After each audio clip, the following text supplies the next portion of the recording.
오늘 수요 성경 공부 오신 여러분들 환영합니다. 벌써 올해가 다 지나갔습니다.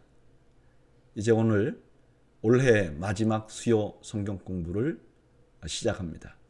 저희가 수요 성경 공부를 하는 가장 큰 목적은 우리가 매일매일 큐티를 하는데 그 큐티를 좀 더 원활하게 하는 것을 돕는 목적이 있습니다. 그래서 오늘 연말이기는 하지만 지금 큐티 순서대로 오늘은 신명기 11장에서 14장까지 말씀을 함께 공부하도록 하겠습니다. 우리 잠시 기도하겠습니다. 하나님 아버지, 은혜와 사랑을 감사합니다. 올 한 해도 하나님 잘 지켜주셔서 저희가 이 연말에 하나님 말씀 함께 공부하는 이 시간까지 오게 해주셔서 감사합니다. 이 시간이 우리 모두에게 참으로 복된 시간이 되게 하여 주시옵소서. 예수님의 이름으로 기도하옵나이다. 아멘. 네. 오늘은 신명기 11장부터 14장 공부할 텐데요. 신명기 11장은 신명기 10장과 연결되어 있어요. 신명기 10장은 어떤 내용이었죠? 10장 21절 22절에 보면 이렇게 말씀하십니다. 그는 내 찬송이시요 내 하나님이시라.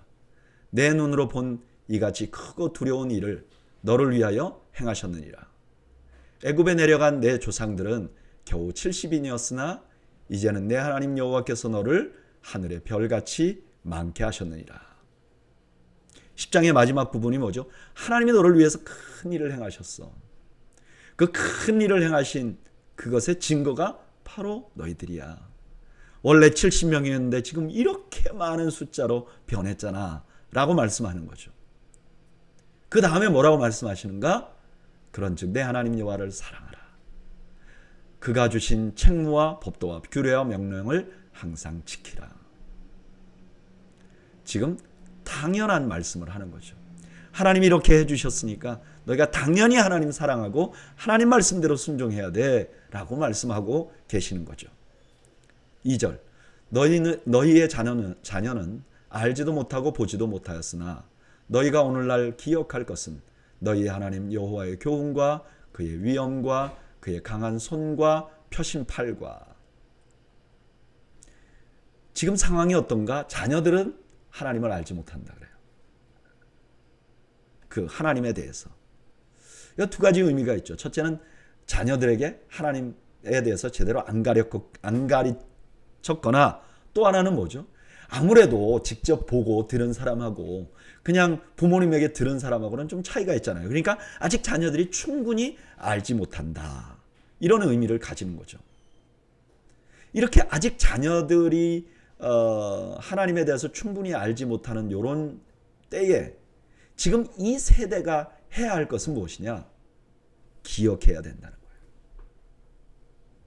여러분, 자기도 기억하지 못하는 걸 전수할 수 없어요. 우리가 신앙은 가정에서 전수되어야 된다고 생각합니다. 그게 성경의 뜻이에요. 근데 가정에서 신앙이 전수되려면 어떻게 되죠? 자녀가 믿음이 좋아야 되는가요? 좋은 프로그램이 있어야 되나요? 아니요. 그 모범을 보여주고 그걸 가리킬 부모님이 먼저 믿음을 가져야 돼요. 하나님이 주시는 은혜를 기억할 수 있어야 돼요. 이걸 잊지 말아야 해요. 그래야 신앙의 전수가 되는 거죠. 그러면 그들이 기억해야 될 것이 무엇이었죠? 3절 애굽에서 그 왕 바로와 그 전국에 행하신 이적과 기사와 또 여호와께서 애굽 군대와 그 말과 그 병거에 행하신 일, 곧 그들이 너희를 뒤쫓을 때 홍해 물로 그들을 덮어 멸하사 오늘까지 이른 것과 또 너희가 이곳에 이르기까지 광야에서 너희에게 행하신 일과 르우벤 자손 엘리압의 아들 다단과 아비람에게 행하신 일, 곧 땅이 입을 벌려서 그들과 그들의 가족과 그들의 장막과 그들을 따르는 온 이스라엘의 한가운데서 모든 것을 삼키게 하신 일이라. 하나님을 기억해야 되는데 뭘 기억하느냐? 구원과 그 다음에 광야에서 보호해 주신과 또 공급해 주신과 그리고 또 하나는 뭐예요? 징계하는 거. 좋은 일만 기억하라는 게 아니에요. 하나님 두려운 것도 기억해야 한다는 거죠.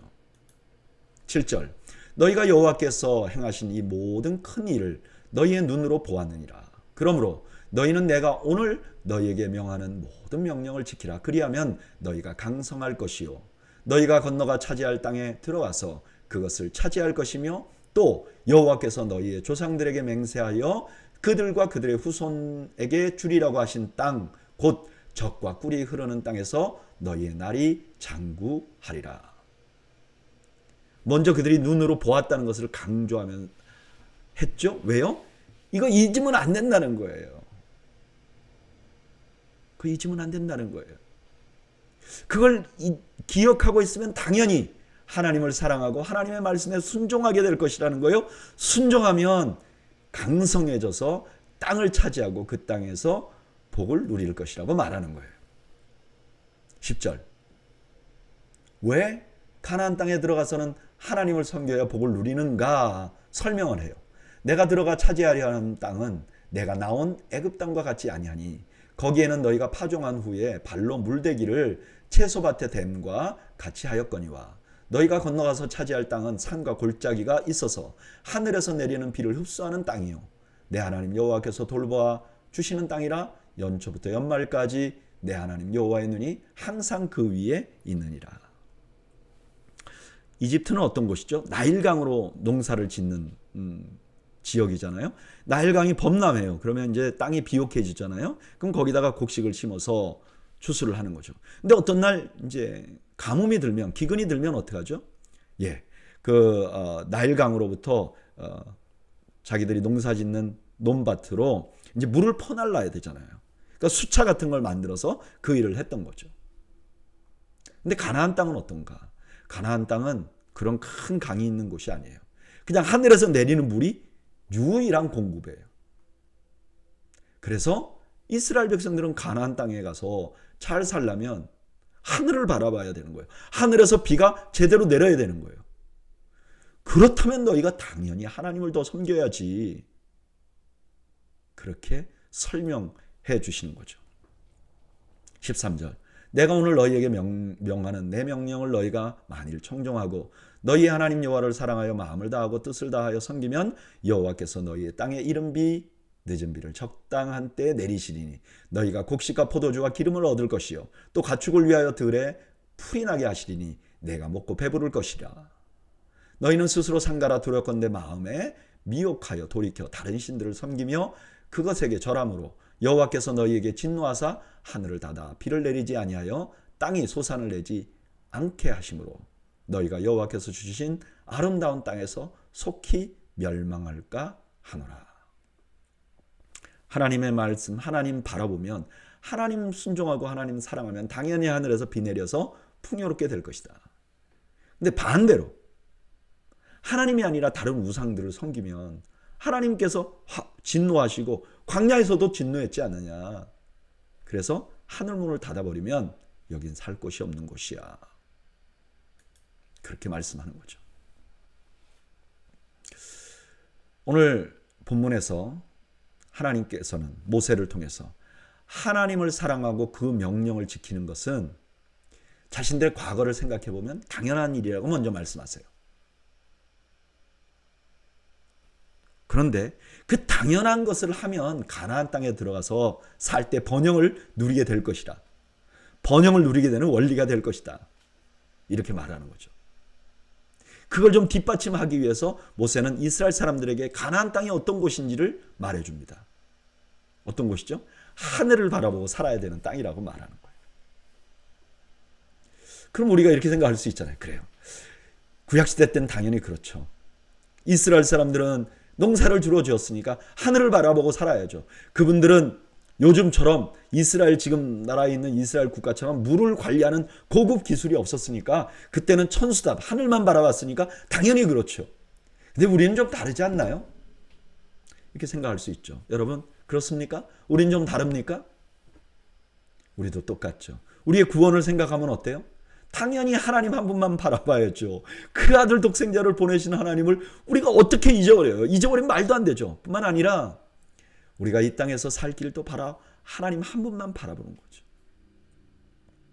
지금 한 해를 마무리하는 시간입니다. 지난 한 해 돌아보면요. 저는 우리 더웨이 교회도 하나님의 은혜 없이 된 것이 없어요. 하나님의 공급하심 없이 된 것이 없어요. 이건 그냥 제가 종교인으로 말하는 게 아니에요. 그냥 냉철하게 생각해봐도 그래요. 저희 개인 삶은 안 그런가? 똑같습니다. 하나님의 은혜가 없으면 아무것도 못해요. 아마 오늘 성경 오신 여러분들도 다 이거 고백할 거예요. 그럼 우리가 어떻게 살아야 되죠? 우리가 무엇을 바라보고 살아야 되죠? 하늘을 바라봐야죠. 하나님을 바라봐야죠. 저는 여러분들이 하늘을 바라보고 사는, 하나님을 바라보고 사시는 그런 분들이 되시기를 주님의 이름으로 축원합니다. 자, 하나님을 섬기는데 이스라엘의 성공과 실패가 달려있는 거예요.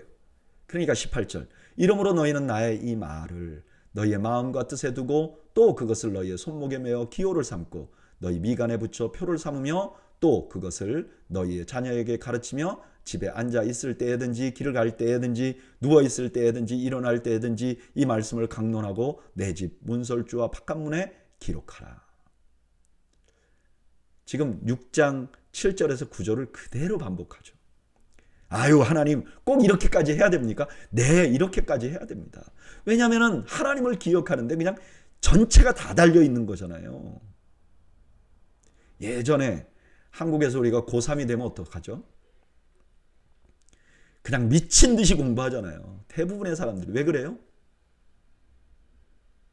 대학 가는 거에 인생의 성패가 달려 있다고 생각하니까 버스를 탈 때든지 집에 누웠을 때든지 단어 외우고 공부하고 그러잖아요. 근데 이게 그냥 인생 자체가 달린 게 아니라 영혼까지 달린 일인데 철저하게 해야죠.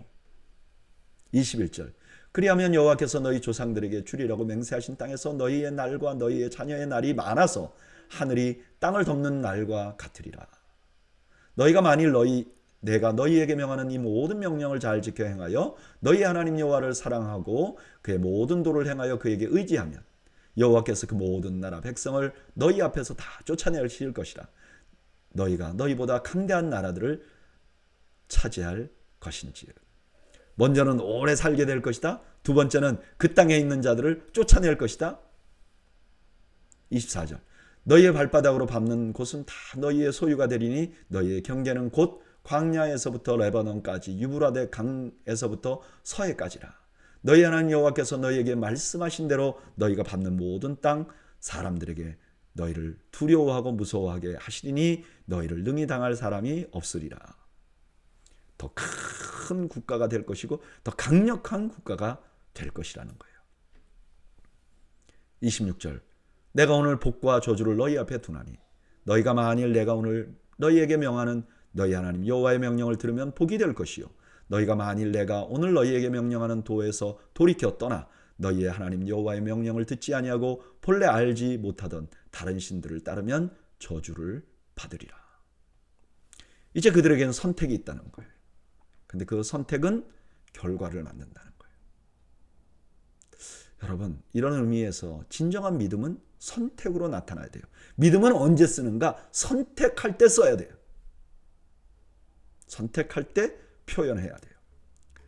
선택이 너무나 중요하다는 것을 시각적으로 보여준 적이 있어요. 언제냐? 29절, 내 하나님 여호와께서 내가 가서 차지할 땅으로 너를 인도하여 들이실 때에 너는 그리심산에서 축복을 선포하고 에발산에서 저주를 선포하라. 이 두 산은 요단강 저쪽 곧 해지는 쪽으로 가는 길 뒤 길갈 맞은편 모래 상수리 나무 곁에 아라바에 거주하는 가나안 족속의 땅에 있지 아니하냐. 이제 27장 28장에 보면 에발산에서 축복과 그리심산에서 저주를 선포하라 그럽니다. 그 땅이 이렇게 생겼어요. 여기가 세겜이고 이게 넓은 들판이 있죠. 여기 그리심산이 있고 에발산이 있어요. 여기서 축복과 저주를 선포하라는 거예요. 너희가 복된 길을 선택하면 복된 길로 가게 될 것이야. 악한 길로 선택하면 저주를 받을 것이야. 이것을 시청각적으로 보여주라는 거예요. 그리고 31절, 너희가 요단을 건너 너희의 하나님 여호와께서 너희에게 주시는 땅으로 들어가서 그 땅을 차지하려 하나니 반드시 그것을 차지하여 거기 거주할지라. 내가 오늘 너희 앞에 베푸는 모든 규례와 법도를 너희는 지켜 행할지니라. 하나님께서 뭐라 그러죠? 가나안 땅에 들어가는 건 내가 해줄 거야. 근데 그 안에서 선택은 너희의 몫이야 라고 말하는 것입니다. 오늘 본문은요, 약속과 선택의 차이를 보여줍니다. 하나님께서 뭐라 그러죠?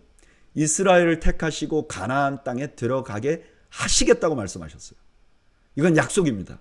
이 약속은 반드시 이루어져요.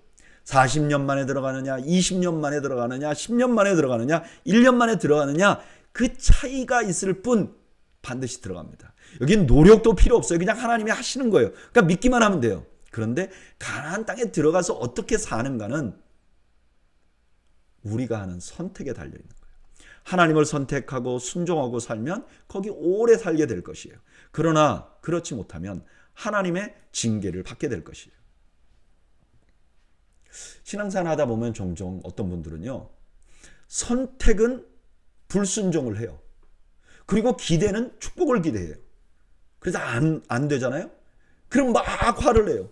하나님, 내가 하나님을 이렇게 믿었는데 하나님 나한테 어떻게 이렇게 할 수 있습니까? 그건 약속이 아니라 선택이에요. 여러분, 악을 선택하면 악한 결과가 나오는 거예요. 나쁜 음식을 계속 먹으면 건강이 나빠지는 거예요. 당연한 거죠. 그래서 우리는 선택할 때 믿음을 사용하는 것이 너무 중요합니다.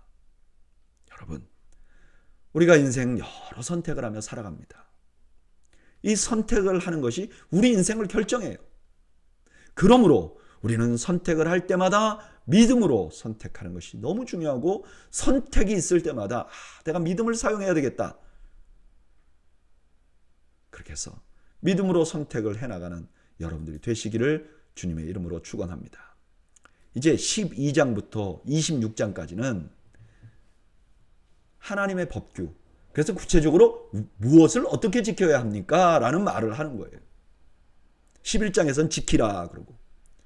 근데 이 12장부터 26장까지는 십계명 말씀을 좀 확장하는 거예요. 다른 점은 십계명 그냥 선언했잖아요.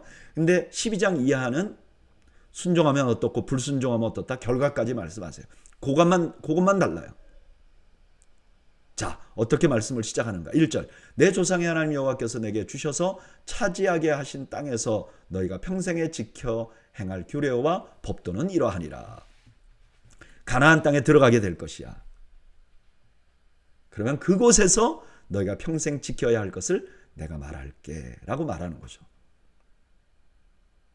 그래서 이 신명기를 우리가 설교와 같다고 말하는 거예요. 하나님께서 말씀하신 십계명을 우리의 삶에서 구체적으로 어떻게 지켜나갈 것인가, 어떻게 실천해 나갈 것인가를 알려주는 말씀이라는 거예요. 2절, 너희가 쫓아낼 민족들이 그들의 신들을 섬기는 곳은 높은 산이든지 작은 산이든지 푸른 나무 아래든지 막론하고 그 모든 곳을 너희가 마땅히 파멸하며 그 제단을 헐며 주상을 깨뜨리며 아세라상을 불사르고 또 그 조각한 신상들을 찍어 그 이름을 그곳에서 멸하라.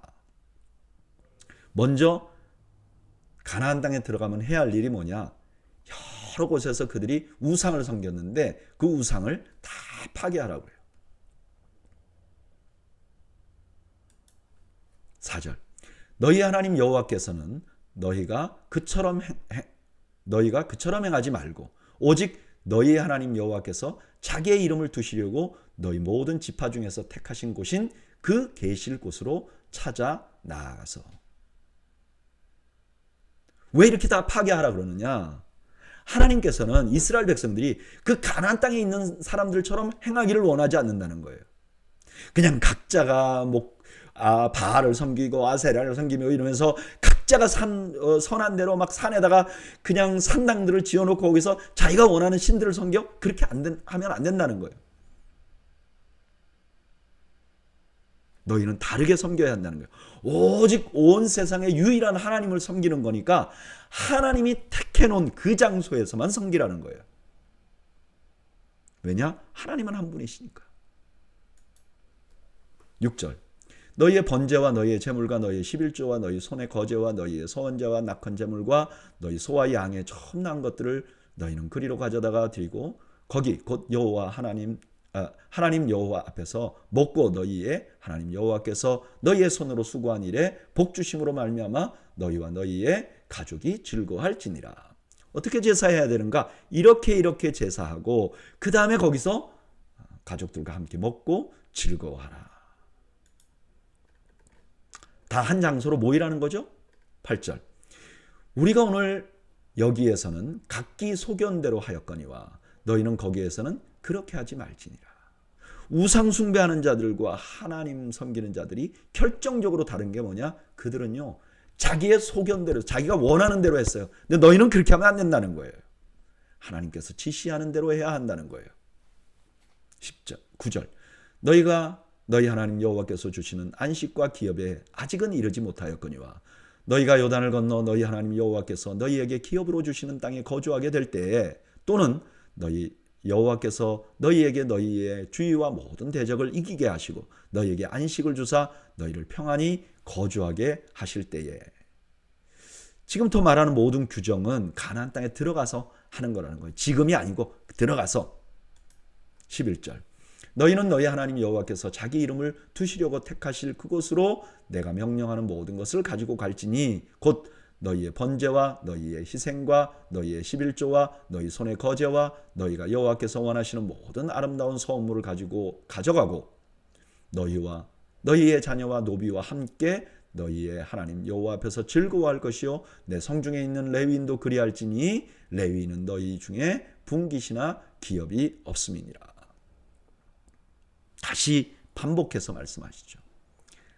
내가 지정한 장소에 가서 내가 원하는 재물을 갖고 와서 너희 모든 사람들과 함께 참여해야 돼. 특히 레위인들 잊지 마. 중요한 말은 뭐죠?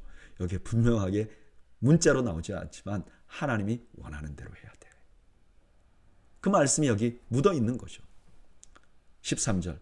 너는 상가서 내게 보이는 아무 곳에서나 번제를 드리지 말고 오직 너희의 한 지파 중에 여호와께서 택하실 그곳에서 번제를 드리고 또 내가 내게 명령하는 모든 것을 거기서 행할지니라. 다른 곳에서 제사하면 안 된다고 다시 강조해요. 15절. 그러나 내 하나님 여호와께서 내게 주신 복을 따라 각 성에서 내 마음에 원하는 대로 가축을 잡아 그 고기를 먹을 수 있나니 곧 정한 자나 부정한 자를 막론하고 노루나 사슴을 먹는 것 같이 먹으려니와 오직 그 피는 먹지 말고 물같이 땅에 쏟을 것이며. 식용 짐승은 어디나 먹을 수 있어요. 하나님께 제사는 지정한 곳에서 하지만 그냥 내가 먹기 위해서 잡는 짐승은 어디서나 잡을 수 있어요. 피만 먹지 말라. 이렇게 말해요. 그리고 17절. 너는 곡식과 포도주와 기름의 11조와 내 소와 양의 처음 난 것과 내 소원을 갚는 예물과 내 낙한 예물과 내 손의 거제물은 내 각 성에서 먹지 말고 오직 내 하나님 여호와께서 택하실 곳에서 내 하나님 여호와 앞에서 너는 내 자녀와 노비와 성중에 거하는 레위인과 함께 그것을 먹고 또 내 손으로 수고한 모든 일로 말미암아 내 하나님 여호와 앞에서 즐거워하되 너는 삼가 내 땅에 거주하는 동안에 레위인들을 저버리지 말지니라. 4절부터 14절 말씀을 다시 한번 반복하죠. 요약해서 말씀하세요. 잊지 말라는 거예요. 반복은 무조건 강조입니다. 여러분, 가나안 땅에 들어가서 이스라엘 백성들에게 하나님께서 준 지침의 첫 번째는 뭐예요? 제사에 대한 거예요. 내가 지정하는 곳으로 가서 내가 원하는 방법대로 내가 지정하는 모든 사람들이 와서 예배해. 이렇게 해야 돼. 가장 강조하는 것이죠. 예배죠. 왜냐? 예배가 삶의 중심이에요. 예배가 무너지면 다 무너지는 거예요. 여러분, 예배가 무너지면 다 무너지는 것입니다. 예배가 핵심임을 잊지 마시기 바랍니다. 그러면 이 예배에서 중요한 게 뭐죠? 하나님이 원하시는 대로 하는 거예요. 하나님 앞에서 하나님께서 원하시는 대로 하는 거예요. 이 반대는 뭐죠? 우리가 원하는 대로 하는 거예요. 그게 우상 숭배하는 사람들의 특징이었어요. 자기가 원하는 대로, 제 소견에 오른 대로 제사한 거예요. 자신들을 중심에 둔 거예요. 저는 이런 말씀을 묵상하면서 나 자신을 좀 돌아보게 됩니다. 또 우리의 예배를 돌아보게 됩니다. 여러분, 우리는 혹시 나를 중심으로 놓고 예배 드리지 않는가? 돌아보아야 합니다. 근데 생각해보면 그런 점이 좀 있어요. 우리가 예배 드리면 어떻죠? 나 오늘 예배 너무 행복했어. 내가 만족해서 오늘 예배 너무 좋았어. 나 오늘 예배에서 감동받았어. 물론 그것도 중요합니다. 하나님 앞에 올바로 예배 드리다 보면 행복해지고 만족스럽고 감동을 받을 수 있어요. 그러나 그게 중심이 아니에요. 예배 중심 뭐냐? 예배 중심은 하나님이세요. 하나님이 기뻐하는 방법대로 드려야 그게 올바로 예배하는 거예요. 하나님이 기뻐하는 방법대로 드리는 거 뭐죠? 하나님의 말씀이 그대로 선포돼야 되고 하나님만 높이는 찬양이 울려 퍼져야 되고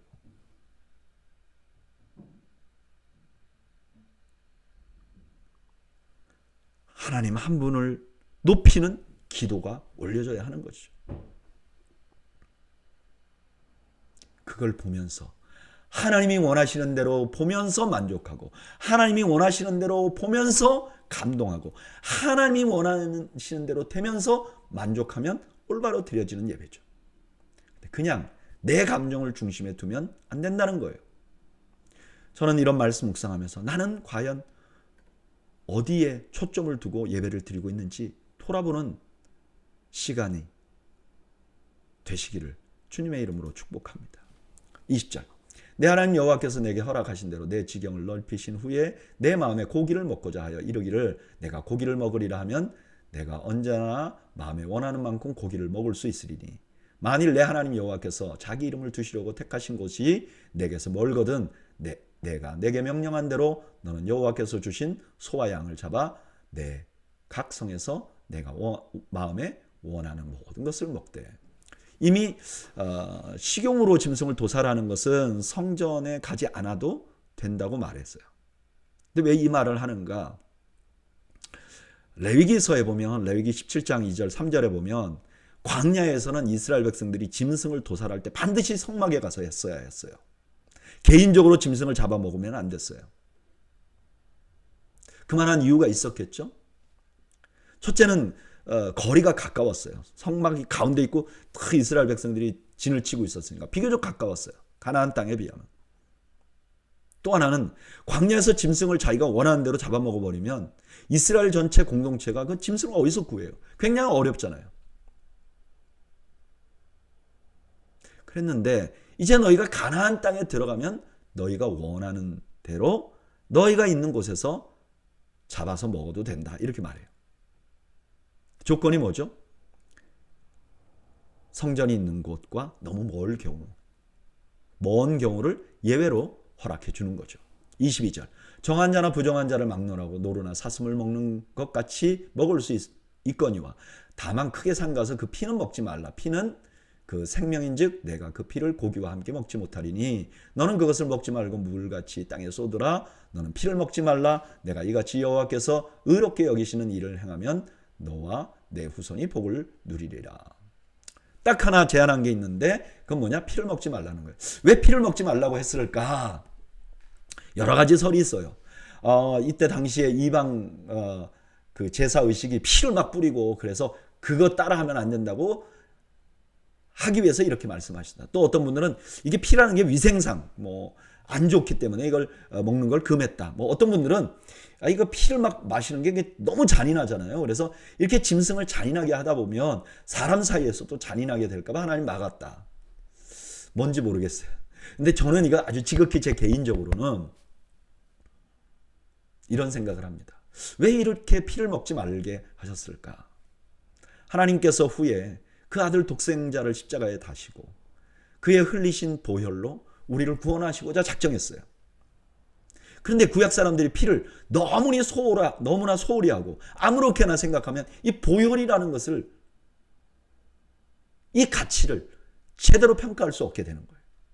그래서 하나님께서 아마 금하지 않으셨을까 이렇게 생각을 해봅니다. 26절 오직 내 성물과 서원물을 여호와께서 택하신 곳으로 가지고 가라. 내가 번제를 드릴 때에는 그 고기와 피를 내 하나님 여호와의 제단에 드릴 것이요 내 제물의 피는 내 하나님 여호와의 제단 위에 붓고 그 고기는 먹을지니라. 내가 내게 명령하는 이 모든 말을 너는 듣고 지키라. 내 하나님 여호와의 목전에 선과 의를 행하면 너와 내 후손에게 영구히 복이 있으리라. 보통은 성전에서 도살을 해야 되는데, 그리고 제사를 드릴 때는 성전에서 도살을 해야 되는 거죠. 이렇게 하나님 앞에 올바로 제사를 드리면 그 사람들에게 하나님께서 복을 선포하시겠다고 말씀하세요. 29절 내 하나님 여호와께서 내가 들어가서 쫓아낼 그 민족들을 내 앞에서 멸절하시고 내가 그 땅을 차지하여 거기에 거주하게 하실 때 너는 스스로 삼가 내 앞에서 멸망한 그들 자취를 밟아 올무에 걸리지 말라. 또 그들의 신을 탐구하여 이르기를 이 민족들은 그 신들을 어떻게 섬겼는고 나도 그와 같이 하겠다 하지 말라. 가나안 백성들이 왜 이스라엘 사람들에 의해서 멸망했죠? 왜 하나님은 가나안 백성들을 진멸하라고 했죠? 그들은 가나안 백성이고 이스라엘은 하나님의 선민이기 때문인가요? 하나님께서는 그렇지 않다고 말했어요. 왜 그들을 진멸해야 되느냐? 그들의 죄 때문에. 그들의 죄가 어떤지 다음번에 나오죠. 그들의 죄 때문에 진멸하는 거예요. 근데 그들이 그런 죄를 저지르는 핵심에 뭐가 있냐면 제사가 있어요. 그들이 섬기는 신이 있어요. 그들이 섬기는 신이 아주 음란한 신들이었어요. 또 아주 잔인한 신들이었어요. 그래서 후에 보면 자식을 그냥 불살라 드리기도 했어요. 그러니까 하나님이 가나안 땅에 있는 백성들을 진멸한 것이죠. 그런데 이스라엘 백성들이 거기 가보고 와, 저들이 섬기는 신이 괜찮네. 저들 어떻게 섬기는 거지? 나도 저렇게 좀 섬겨볼까? 이렇게 하면 너희도 똑같이 가나안에 있는 백성들 같이 될 것이다. 그렇게 경고하는 것이죠. 31절 내 하나님 여호와께서는 내가 그와 같이 행하지 못할 것이라. 그들은 여호와께서 꺼리시며 가증히 여기시는 일을 그들의 신들에게 행하여 심지어 자기들의 자녀를 불살라 그들의 신들에게 드렸느니라. 내가 너희에게 명령하는 이 모든 말을 너희는 지켜 행하고 그것에 가감하지 말지니라. 그들과 같이 행하면 안 된다는 거예요. 그들과 같이 행하면 하나님께서 꺼리시는 거예요. 그러면 가나안족 같이 너희들 될 것이다 경고하고 있는 거죠. 오늘 본문은 식용으로 짐승을 도살하는 경우를 자세하게 설명합니다. 그리고 나서 우상 숭배하지 말라 그래요.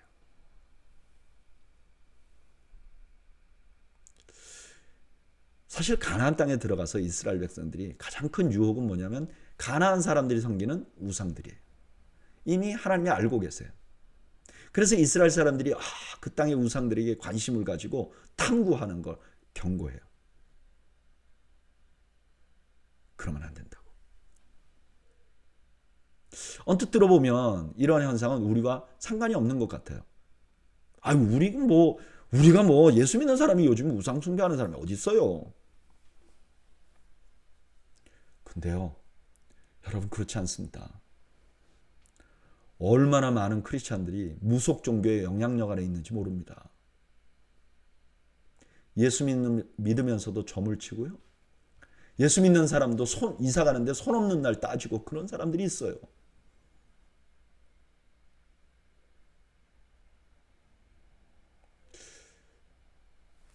이렇게 그냥 우상을 대놓고 따라가는 사람도 있지만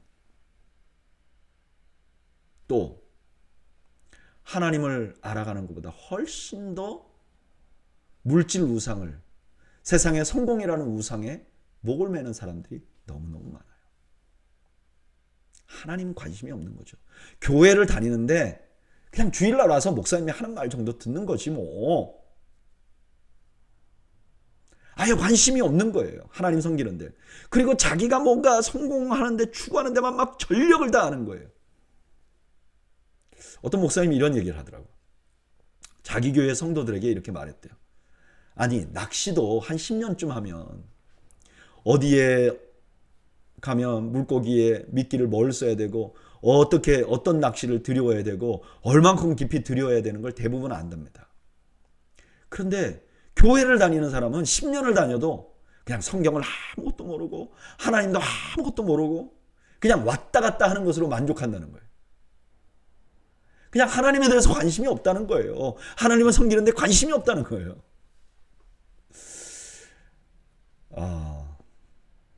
다 그렇지는 않겠지만 그런 분들이 있는 것도 사실이죠. 여러분, 나는 지금 무엇에 관심이 있습니까? 혹시 먹고 사는 일에, 내 일심 편한 일에 집중을 하고 하나님이 어떤 분이고 하나님이 무엇을 나에게 기대하는지는 관심도 없지는 않습니까? 여러분, 우리는요 하나님의 관심을 두어야 합니다. 하나님이 무엇을 원하시는지 알아가야 합니다. 거기에 최선을 다해야 합니다. 자, 이렇게 예배, 제사에 대한 말씀을 하시고 나서 그 다음에 13장에서는 신학적인 순결에 대해서 말씀합니다. 1절, 너희 중에 선지자나 꿈꾸는 자가 일어나서 이적과 기사를 내게 보이고 그가 내게 말한 그 기적과 기사가 이루어지고 너희가 알지 못하던 다른 신들을 우리가 따라 섬기자고 말할지라도 너는 그 선지자나 꿈꾸는 자의 말을 청종하지 말라. 이는 너희 하나님 여호와께서 너희가 마음을 다하고 뜻을 다하여 너희 하나님 여호와를 사랑하는 여부를 알려 하사 너희를 시험하십니다.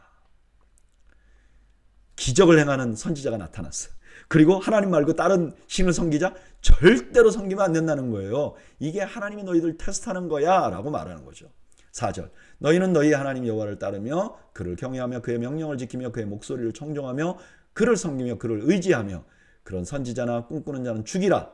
이는 그가 너희에게 너희를 애굽 땅에서 인도하여 내시며 종되었던 집에서 속량하신 너희 하나님 여호와를 배반하게 하려 하며 너희 하나님 여호와께서 내게 행하라 명령하신 도에서 너를 꿰어내려고 말하였습니다. 너는 이같이 하여 너희 중에 악을 제할지니라. 그런 자는 죽이라 그럽니다. 그들이 너희를 하나님을 떠나게 하고 하나님을 떠나면 너희도 다 죽는 거야. 그러니까 너희가 그들을 죽여야 해 라고 말합니다. 6절, 내 어머니의 아들 곧 내 형제나 내 자녀나 내 품의 아내나 너와 생명을 함께한 친구가 가만히 너를 깨어 이르기를 너와 내 조상들이 알지 못하던 다른 신들 곧 내 사방을 둘러싸고 있는 민족 혹 내게서 가깝든지 내게서 멀든지 땅 이 끝에서 저 끝까지 있는 민족의 신들을 우리가 가서 섬기자 할지라도. 이제 그 선지자들이 나와 먼 사람이 아니라 아주 가까운 사람이 되었을 경우를 예로 듭니다.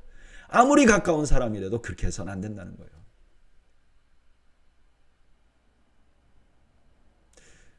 예수님도 똑같은 말씀을 하셨죠. 마태복음 10장 37절에 아버지나 어머니를 나보다 더 사랑하는 자는 내게 합당하지 아니하고 아들이나 딸을 나보다 더 사랑하는 자도 내게 합당하지 아니하며. 하나님 떠나는 일은 해서는 안 된다는 거예요. 그런데 이렇게 보면요, 마태복음 10장 37절 말씀에 또 다른 면을 알 수 있어요. 뭐죠? 지금 이렇게 말씀하시고 있는 예수님은 누구실까요? 지금 하나님께서 하신 말씀을 예수님이 그대로 하고 계신 거죠. 지금 예수님께서 내가 신명기 13장에서 말씀하시는 그 하나님이야 라고 선언하고 계시는 거죠. 8절, 너는 그를 따르지 말며 듣지 말며 긍휼히 여기지 말며 애석히 여기지 말며 덮어 숨기지 말며 너는 용서 없이 그를 죽일 때 내가 먼저 그에게 손을 대고 후에 뭇 백성에게 손을 대라. 백성이 손을 대라. 그는 애굽 땅 종되었던 집에서 너를 인도하여 내신 내 하나님 여호와에게서 너를 꿰어 떠나게 하려 한 자이니 너는 돌로 쳐 죽이라. 그리하면 온 이스라엘이 듣고 두려워하여 이 같은 악을 다시는 너희 중에서 행하지 못하리라. 긍휼히 여기지 말라 그래요. 일벌백계 하라 그래요. 12절, 내 하나님 여호와께서 내게 주어 거주하게 하시는 한 성읍에 대하여 내게 소문이 들리기를 너희 중에서 어떤 불량배가 일어나서 그 성읍 주민을 유혹하여 이르기를 너희가 알지 못하던 다른 신들을 우리가 가서 섬기자 한다 하거든 너는 자세히 묻고 살펴보아서 이런 가증한 일이 너희 가운데 있다는 것이 확실한 사실로 드러나며. 여기 불량배는 벨리엘의 아들이라는 의미예요. 이건 뭐냐면 그 고대에 도덕적으로 타락한 사람이나 아니면 종교적으로 타락한 사람을 의미해요. 이렇게 타락한 사람이 어느 성 전체를 유혹한 거죠. 미혹한 거죠. 그럼 어떻게 되느냐? 15절. 너는 마땅히 그 성읍 주민을 칼날로 죽이고 그 성과 그 가운데 거주하는 모든 것과 그 가축을 칼날로 진멸하고 또 그 속에서 빼앗아 차지한 물건을 다 거리에 모아놓고 그 성과 그 탈취한 전부를 불살라 내 하나님 여호와께 드릴지니 그 성은 영구히 폐허가 되어 다시는 건축되지 아니할 것이라. 성 하나를 완전히 진멸해 버리라고 말합니다. 이거 마치 가나안 땅에 처음 들어갔을 때 가나안 백성들에게 한 것처럼 너희도 우상을 숭배하면 그렇게 된다고 강력하게 경고하고 있는 것이죠. 17절. 너는 이 진멸할 물건을 조금도 내 손에 대지 말라. 그리하면 여호와께서 그의 진노를 그치시고 너를 긍휼히 여기시며 자비를 더하사 내 조상들에게 맹세하신 것 같이 너를 번성하게 하실 것이라. 내가 만일 내 하나님 여호와의 말씀을 듣고 오늘 내가 내게 명하는 그 모든 명령을 지켜 내 하나님 여호와의 목전에서 정직하게 행하면 이같이 되리라. 아주 단호하게 하면 하나님께서 그들에게 은혜를 베풀겠다고 말씀하십니다. 하나님을 섬기는 일을 쭉 말씀하고 나서 그 다음에 주는 경고가 뭐죠? 거짓 가르침을 주는 자들이에요. 경계합니다. 그들에게 어떻게 하라? 단호하라고 말합니다. 심지어 가나안 땅의 7 족속을 정복할 때하고 똑같은 방법으로 진멸하라고 말합니다. 여러분, 성경은 시작부터 끝까지 잘못된 선지자들에게 긍휼을 베풀라고 말하지 않습니다. 베드로서 2장 1절.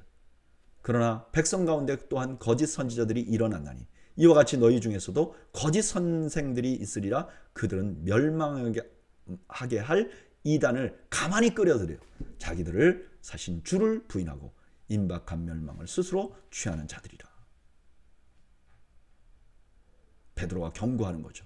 실제로 예수님께서도 그렇게 말씀하셨어요. 거짓 그리스도들과 거짓 선지자들이 일어나서 이적과 기사를 행하여 할 수만 있으면 택하신 자들을 미혹하려 하리라.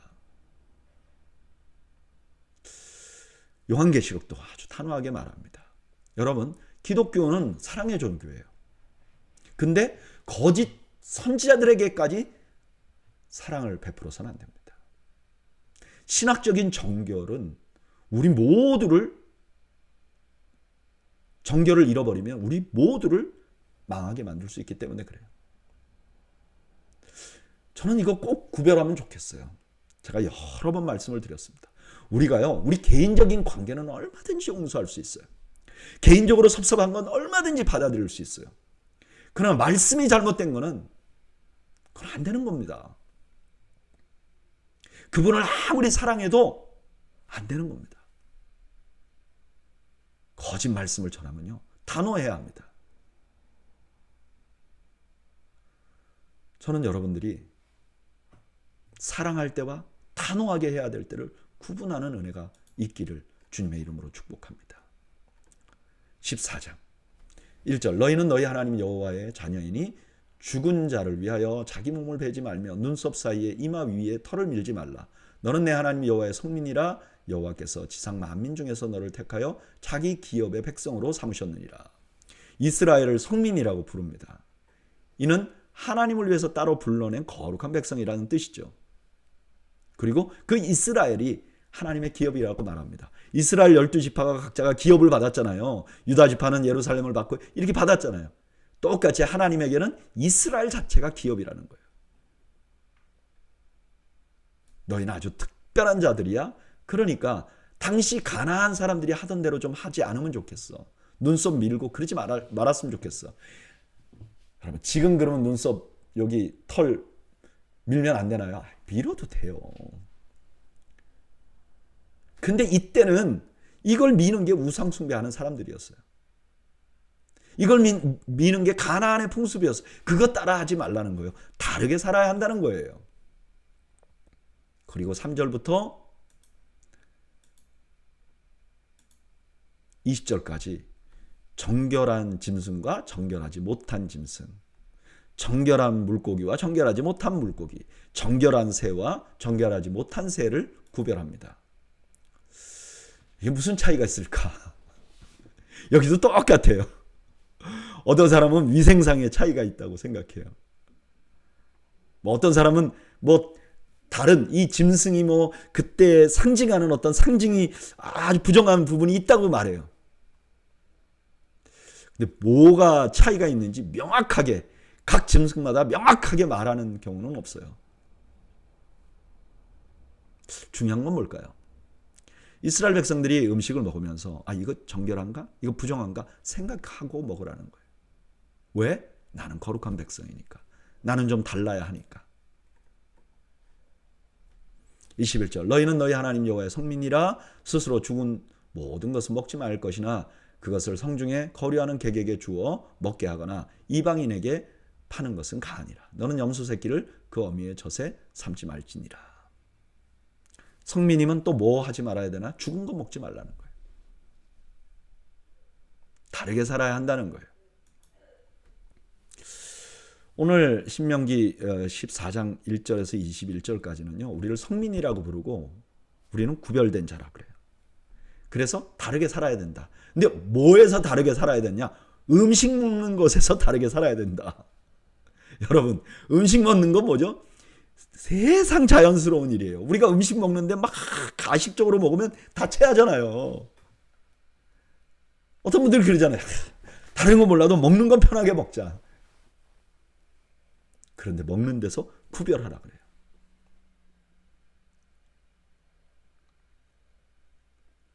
무슨 뜻이죠? 우리의 거룩은 일상에서 나타나야 한다는 거예요. 주일날 교회 와서 나타나는 게 아니고 집안에서 나타나야 하고 음식 먹을 때 나타나야 되고 가장 친한 친구들 사이에 나타나야 된다는 거예요.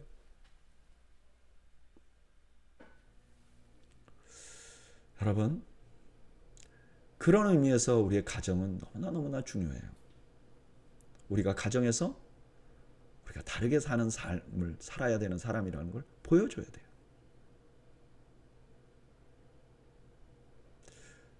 저는 우리가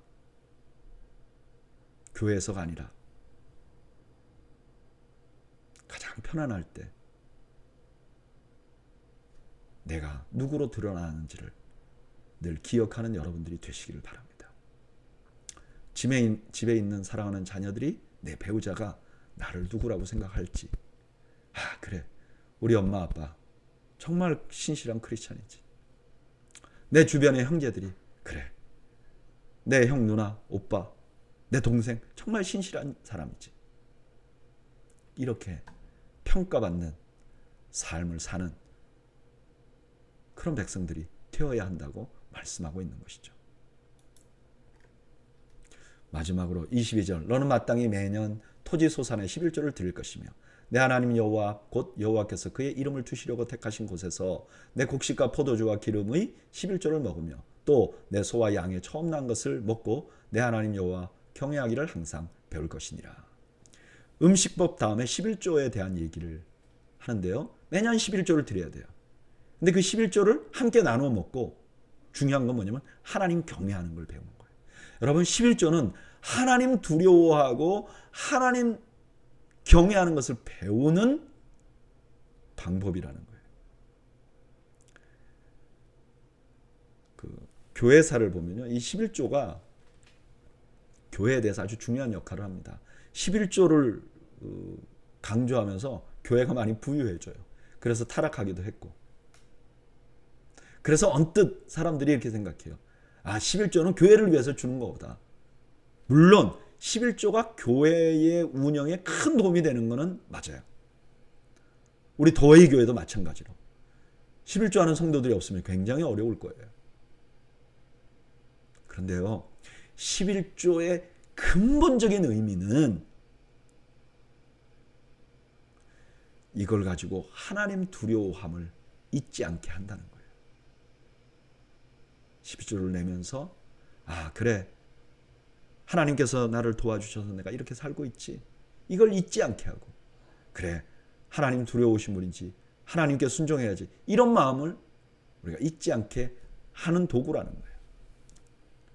24절 그러나 내 하나님 여호와께서 자기의 이름을 두시려고 택하신 곳이 내게서 너무 멀고 행로가 어려워서 내 하나님 여호와께서 그 풍부히 주신 것을 가지고 갈 수 없거든 그것을 돈으로 받고 그 돈을 쌓아 가지고 내 하나님 여호와께서 택하신 곳으로 가서.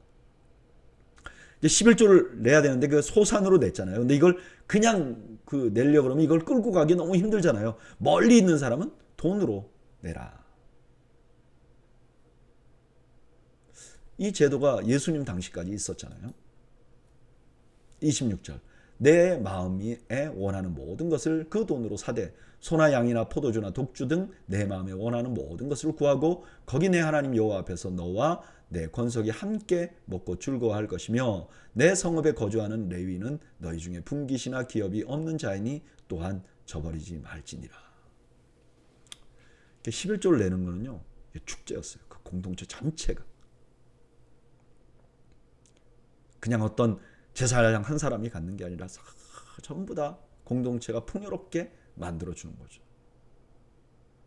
사실 오늘날도 여러분들이 드리는 헌금으로 우리 공동체가 풍요롭게 돌아가는 거예요. 우리가 예배 드리는 처소도 빌리고 또 교회를 위해서 섬기는 목회자들에게 사례비도 주고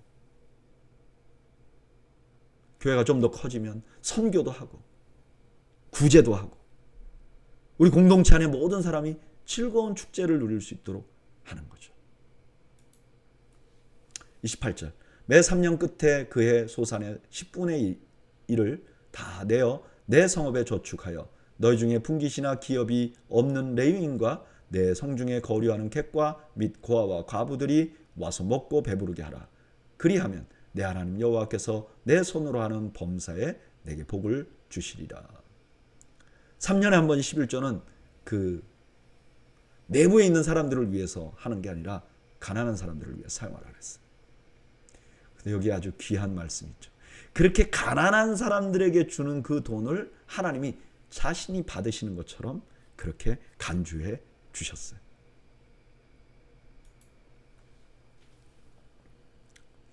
여러분, 11조는 하나의 축제였습니다. 이 축제를 통해서 배우는 것은 하나님께서 진정한 공급자라는 거예요. 이게 우리가 드리는 11조의 중요한 의미예요. 10분의 1은 하나님 것이고 나머지 9는 내 것이야. 아니요. 내가 가진 모든 것이 하나님께서 공급하셨어요. 그래서 그걸 인정하는 행위이죠. 그리고 그 공급하심에 감사하고 우리가 그것을 가지고 함께 나누면서 진정으로 풍요로운 공동체가 되도록 해주시는 하나님의 축복인 것이죠.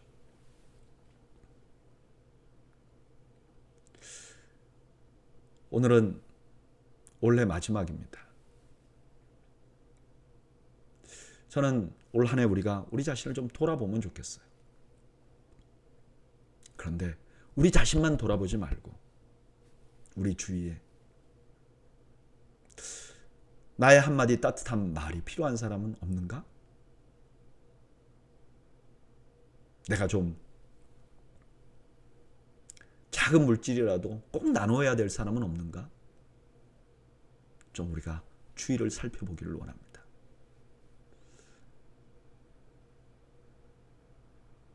그러지 않고 매일 우리만을 위해서 나의 가족, 나, 우리 교회, 우리만을 위해서 살면 우리의 삶에 하나님의 축제가 일어나지 않는 것이죠.